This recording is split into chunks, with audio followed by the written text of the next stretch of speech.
everyone. This is Stuart Crawford, and welcome to the Calgary Tech Talk podcast. I'm one of the things I love about Calgary is it's given me a place to build my, I built my technology career for, 30 some odd years. And, with me is my partner in this, joining me, the CEO and the president of CTech Consulting Group, the one and only Mr. Carl Fransen. Well, you know what, Stuart? It's kind of hard to come back with like an introduction like yours, but hey, everybody, I'm Carl Fransen, owner of CTech Consulting Group right here in Calgary, and we're looking forward to basically talking with you and sharing some insights that we have with the market and what's happening in Calgary in general, and we're ready to talk about technology.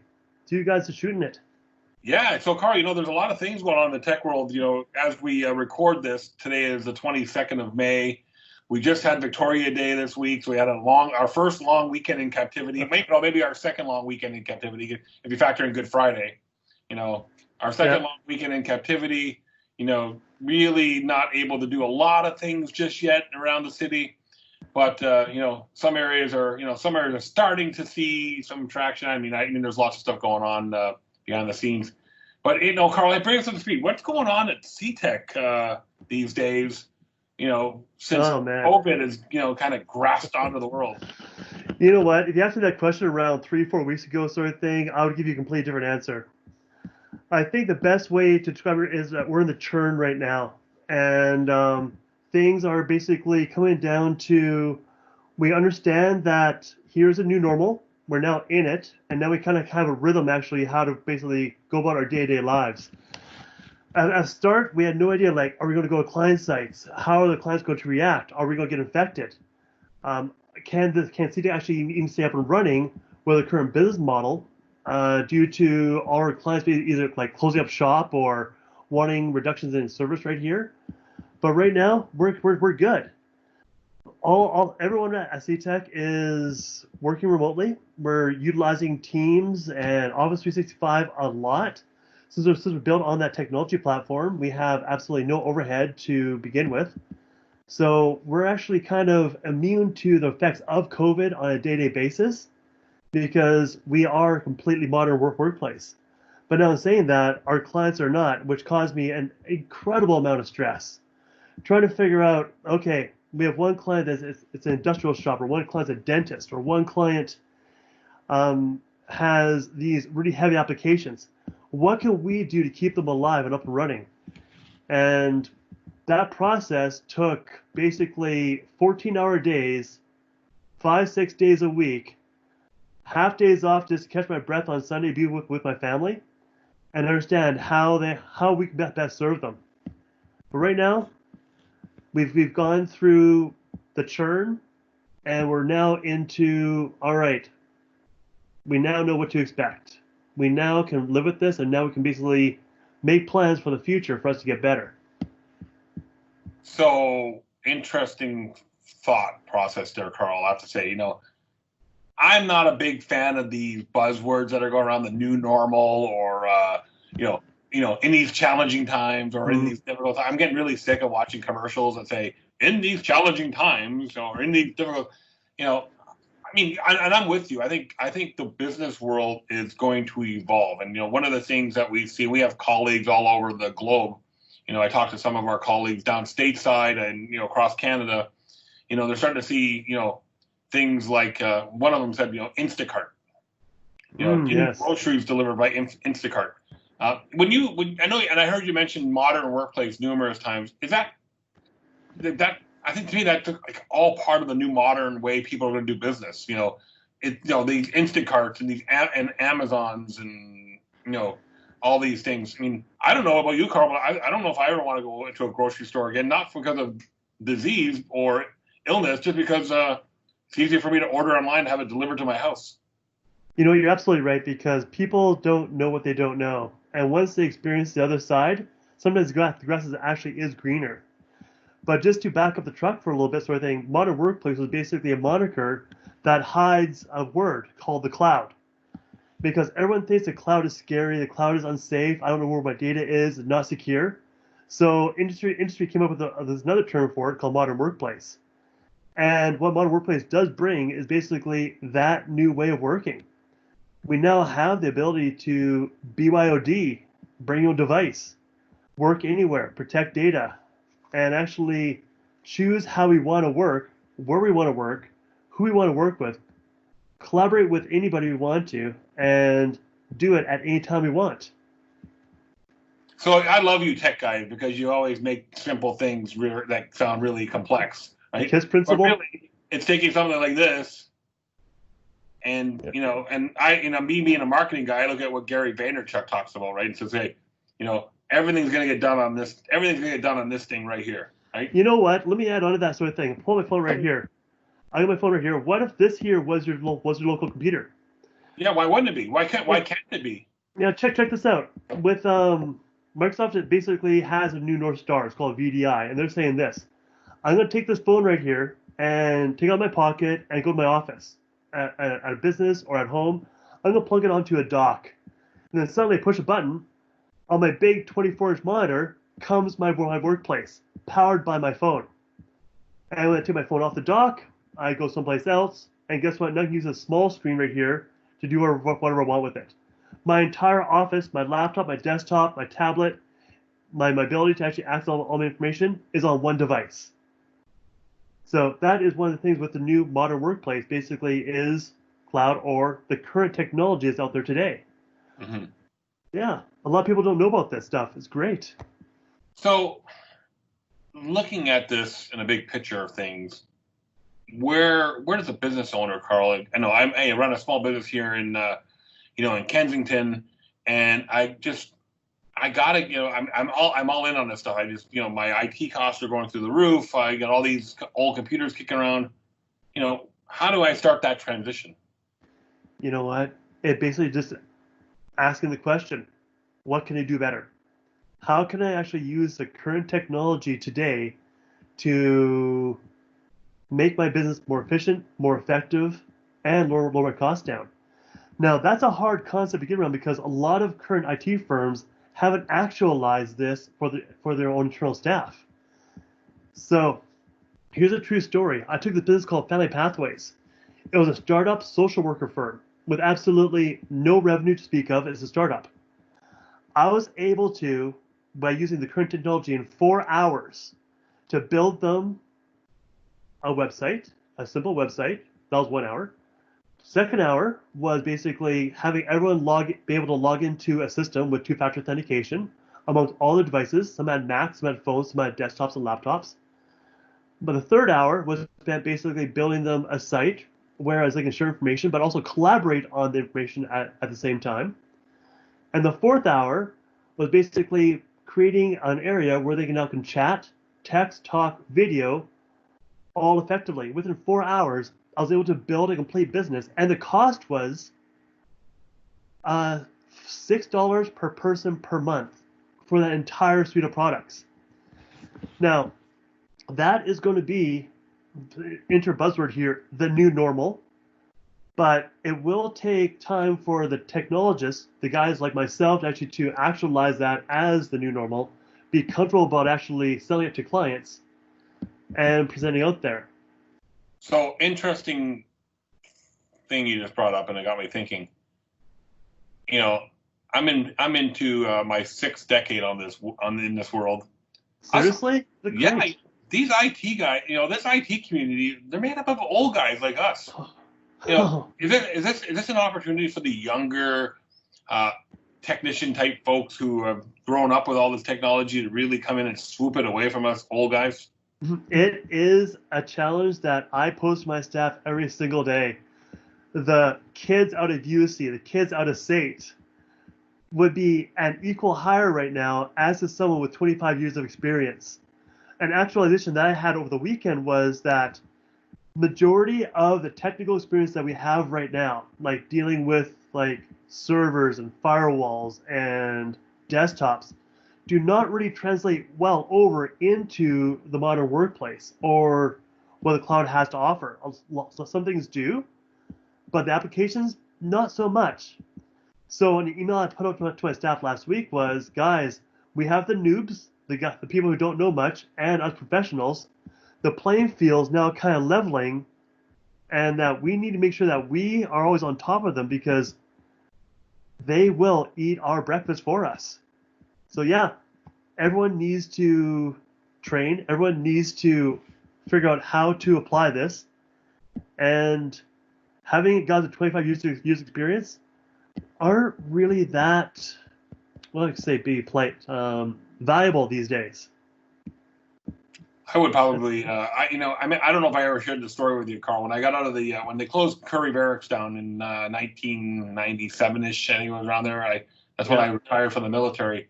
I got my first job. A guy named John DeYoung gave me a job. I worked in the Altius building downtown on Fourth and Fourth, I think it is. I think somewhere around there. Anyway, that area, down that area. He gave me an opportunity. He said, "Stuart, I have two needs I need to fill. I need a server guy and I need a desktop guy. What do you want to do?" I said, "John, I want to be a desktop guy because I like talking to people.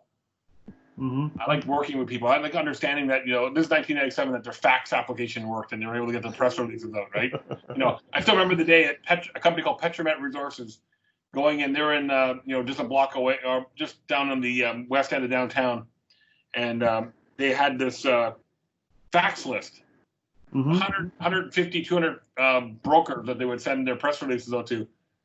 And it run on their PC, and that'll run all night. And you hope you come in the morning and the fax list went through properly, right? Good old days. I remember those days, now today it's just email, right? It's done. It's gone. Yep. Exactly. So, let's talk about current news, because I think that's important to shift gear a little bit. Current news and how it's going to affect businesses today. Microsoft just rebranded Office 365 to Microsoft 365. Mm-hmm. Why? Why did they rebrand in the middle of a pandemic? I believe a couple reasons why. One, is a fantastic opportunity for Microsoft to basically promote their brand. It's Microsoft 365 that you're buying into, not Office. Yeah, because they always get confused that Word, PowerPoint, Excel, Outlook, right? And they think Office. Exactly. Yeah. Exactly. Yeah. Now that you're buying into Microsoft 365, is Microsoft is running your business, not the Office. At the start, the word Office was a very easy way for people to jump on to saying, you know what, I need an Office. Oh, I'm getting Office 365. Yeah, they can relate, right? Exactly. Yeah. Right. Right now, Office has traction in the market, much like G Suite. But right now, Microsoft's saying, you know what, I'm going to rebrand it so it's Microsoft 365. Now they got traction. Everybody wants Microsoft. So it's going to be front of mind. It's going to be top of the tongue. It's going to be basically us, Microsoft 365, that's powering my business. Microsoft is now becoming a platform for businesses to grow from. So it sounds like you're drinking the Kool-Aid, Carl. You know what? I don't think anyone went bankrupt actually supporting Microsoft. And sure. their track record. Just imagine this: Microsoft basically had every desk had a computer, and they flogged their server suite, their Exchange platform, their SQL servers, all the applications, right? And a couple years ago, they did a massive twist. What was it? They turned their back on their flagship product, Server 2016. Well, Windows, yeah, basically Windows Server, exactly, yeah. Windows Server, right? Even the Windows Desktop, they turned their back on that. And they rebranded, and they basically shifted gears into, we're now going to build Azure data centers. Everyone's going to now come to our data centers and actually get their stuff. And the last time I built an Exchange server was maybe like 5, 6, 7 years ago. Because Microsoft now says, you know what, I'm going to turn my back on selling Exchange individually, but it's now going to be now Microsoft 365. We're going to sell it that way. So they have radically changed the business model around to completely embrace the cloud and become one of the foundations, like Amazon, like Google, and Microsoft, the big three, to become a major cloud player. And to be that company that offers other companies the ability to grow, to achieve more, and to do more. So that's why, yeah, I drank the Kool-Aid, and so far, tasted good. Haven't died yet. Seems to be working out for you. Seems to be working out for you very well. The other big news that came out this week or shortly, maybe late last week, was Microsoft Teams. Now I call it the Microsoft Teams Brady Bunch appearance. Like having been able to have 9 squares of video showing up on the screen. Oh yeah, Hollywood squares, absolutely. They're finally catching up to Zoom. Mm-hmm. Yeah, and this is their time to do it. With the COVID-19 pandemic, Microsoft changed that into the COVID-19 opportunity. The Teams adoption, which is basically Microsoft's new North Star, it has been decent, adequate. But now with COVID, they now have the ability to basically push Teams to that next level and start pouring much more developer work into it, because Teams leads into Microsoft 365. It leads into Forms. It leads into Power BI. It leads into Flow. It leads into Polls. It leads into all the products that Microsoft actually has to offer. And this is one of the easiest ways to get people together in the same format to collaborate, to talk, to work together within Teams. And now look behind me. I had the CTech team actually build a whole bunch of backgrounds. This is one of them built. And just because our meetings were kind of like blasé, like I really want to see that wardrobe behind you, or you know what, are you really sitting like on your desk or on your chair on your couch? So we had some fun with it, and we built backgrounds. They finally added this, even though they're late coming to the party with this one. You know what? It's one of their hot products right now that they realize that if we don't basically jump on the bandwagon now, we're gonna miss out. Yeah, it's got a little bit more work to do. I think, definitely there's some Oh yeah. flaws with it, but at least it got it out there. So, Carl, what else is happening around the city these days that you're paying attention to? Right now, I need to predict how well Calgary is going to be doing, and as our slow emergence comes out into this new economic marketplace. One of the COVID benefits, I guess, is that it's completely shielding us from the price of gas right now, oil and gas. We're at what, $20 a barrel, and people aren't even screaming about it because COVID has overshadowed that. Once COVID goes away, Calgary's main economic engine, the oil and gas economy, is going to be struggling. It went from $100, let's say $100, $120 a barrel, down to 50, down to 20. So it stabilized around $50 a barrel. But right now, after COVID leaves, you realize that if you made $100 that day, so $100 that month for selling oil, you're now going to get what, 30, 40, 50, probably 50, maybe $55, $60 at the new price. So right now is I already have my gaze focused out around 6 to 8 months. Since oil and gas is going to be a very, very slow recovery, if any, we got to rely upon all the tertiary businesses that Calgary has to offer, which are not a lot. And in the fact, since a lot of them rely upon the oil and gas supply chain. So those businesses are going to be slow to recover. Mm-hmm. As we look right now, Carl, a barrel of West Texas is going for $33.25 a barrel. Oh, good, fantastic! That helps out a lot. So basically, it's just above half of what it was pre-COVID. Well, it's up $60 from its negative $37 a month ago. That was just a stock accounting thing, yeah, futures sort of thing. But right now, so I need to adapt CTech to be able to work in this new reality. We're gonna have clients that are not gonna have a lot of money, but are going to be demanding a lot of services from us. We're gonna have the hospitality sector just decimated because we don't have the Stampede happening anymore, and all events have been canceled all summer. There's gonna be no more festivals. No football, so no Stampeders games. What's going on? Oh yeah, that too, right? Yeah. And no festivals at Prince Island Park. So those drive in millions and millions of dollars into the economy. And no tourism, which then affects all the theaters, all the restaurants, and everything along those lines. So we are going to be depressed for months and months and months afterwards as people slowly decide to go to restaurants again when they feel safe enough to go to a restaurant.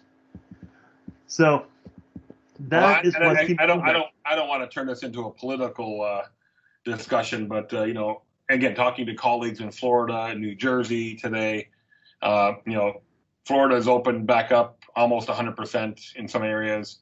New Jersey's a little bit like Alberta. It's just starting to show signs. But again, there's two sides to every equation here. Some people are going to say, well, we should have never closed down in the first place because the infection rates are not that high compared to the population, especially looking at Alberta, with 137 deaths, I think, in total. Not very high when you look at the population base, but I can understand, making sure you don't overburden the healthcare system. But I think the economic impact wasn't considered at the beginning, and they say, okay, because you and I went through SARS, went through the whole thing. We never had that. We never had this knee-jerk reaction when SARS came, and again, so depending who you talk to, there's different things. I don't want to turn this into a Fox News CNN debate. Democrat, Republican, nice. Yeah. So, Carl, we got a couple minutes left on our program this week. What can people look forward to? Technology-wise, what's coming down the pipe from either Microsoft or any of the technology companies out there that you got your eye on? Something great, basically. Right now with COVID, there's been a massive artificial push for this new technology, this new way of working, this new way of living. And staff are now artificially have been given this new opportunity to say, you know what, I can work from home. I can use Teams or Zoom to communicate. And IT firms are slowly picking up on this, and businesses right now are slowly picking up on this, that this right here could be a new way of running my business, which would allow them to be more interested in the current technology out there that can really automate their business, make it more effective, more efficient, and really basically become more competitive against their competition in a market that's severely depressed. And those who are able to basically adapt their businesses to the new technology and to apply it the right way will survive.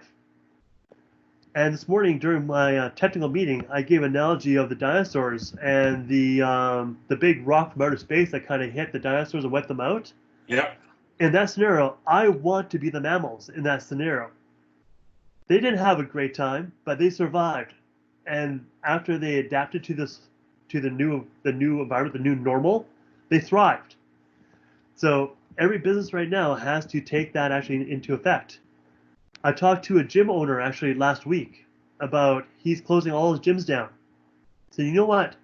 If I was a gym owner right now, I would be more busy than ever. I'll be adapting my programs to work at home programs. I'll be engaging with my member list, saying here is how you can eat safely, healthily, if that's actually healthy at home. Here's how you exercise at home.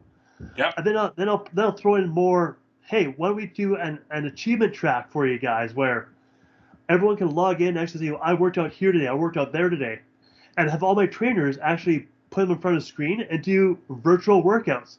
See who showed up, see who did well, who didn't do well, get feedback, and actually become their trainer at home and adapt to this new normal. Every business can do that. Within reason, like you can think of something. Clothing stores, guess what? Here's a new fashions. This is you. Put your head on this body right here. Here's what you look like wearing this dress or this shirt. Do something new. Reach out to them where your clients are. Gretzky says, I go where the puck is going, not where the puck actually is. Yep. So figure it out. Everyone here has opportunities to make the most out of COVID. You can turtle like the dinosaurs did, or you can basically raise your head up, understand the new normal, the new surroundings, and figure it out. Figure out how to basically do what you do differently, so that when the new time does come up where you're able to come up and say, you know what, COVID's gone, you're already hitting the ground running. Wiser words couldn't be said, Carl Fransen. Wiser words couldn't be said. You said the right things, Stuart Crawford. Yeah. So my name is Stuart Crawford. I'm with Eulistic, and I get to partner with my good friend Carl Fransen here once a week to talk technology for 30 minutes on the Calgary Tech Talk podcast. I think that's the name we're going to stick with. Tech Talk podcast rolls on the tongue quite nicely. I like it. Episode 1. So welcome to episode 1 of the Calgary Tech Talk podcast.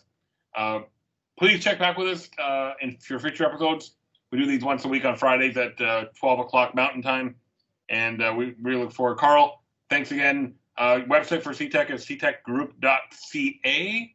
Make sure you check that out, and check out Carl if you're looking for a really good IT firm He says he's on top of it when it comes to the new trends in technology, and I would believe him because I drank the Kool-Aid. I've known Carl for at 10 least years? 11 years now. Yeah, at long least. time. So since our first meeting at the was it 12th Avenue Southwest at your office there? Yeah, just the Beltline right there. Yep. Yeah. Me wondering how can I market? How can I get CTech known? Yep. Now it's so easy. Now it's 10 years later, and we're still trying to figure that out. All right, folks, thanks for joining the Calgary Tech Talk. Stay safe, stay healthy out there.